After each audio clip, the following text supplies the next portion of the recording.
មិនបង្កើតព័ត៌មានคล้ายៗមិនផ្សព្វផ្សាយនិងមិនចែករំលែកព័ត៌មានคล้ายៗ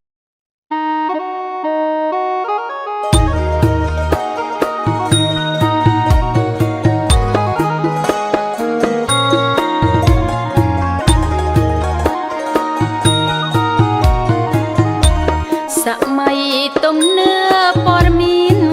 ទំនើបតែកុំឲ្យស្រាលស្រាលចែកចាយឲ្យបន្តសម័យទំនើបព័ត៌មានទំនើបតែកុំឲ្យស្រាលស្រាលចែកចាយឲ្យបន្ត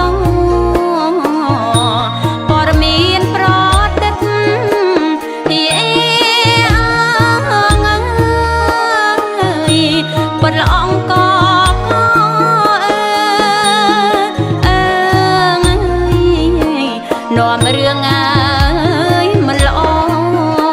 ឈូឆាយសង្គមពិសេសពួកក្រុមជនឆ្លៀតនឹងឱកាសតែធ្វើឲ្យផ្ដេសផ្ដាំងក្រឡាំងអើយមិនសមពិសេសពួកក្រុមជនឆ្លៀតតែធ្វើឲ្យផ្ដេសផ្ដាំងក្រឡាំងអើយមិនសមខ្លះរឿងតិចតួចហើយផ្ដួចផ្ដើមជាធំ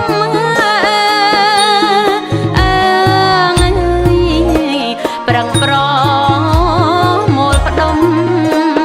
រួមគ្នា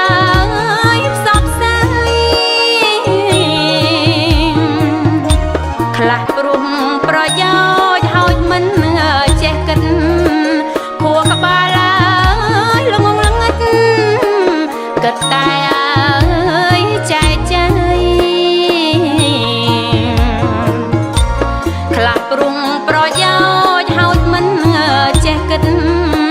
ខួរក្បាលហើយល្ងងល្ងិតគិតតែអើយចែកចាយ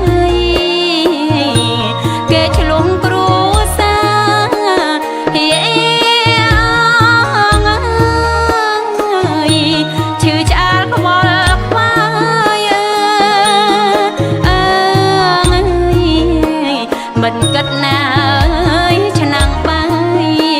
ពីងអស់ងាយអង្គ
ព្រុងប្រយោជន៍ហើយមិន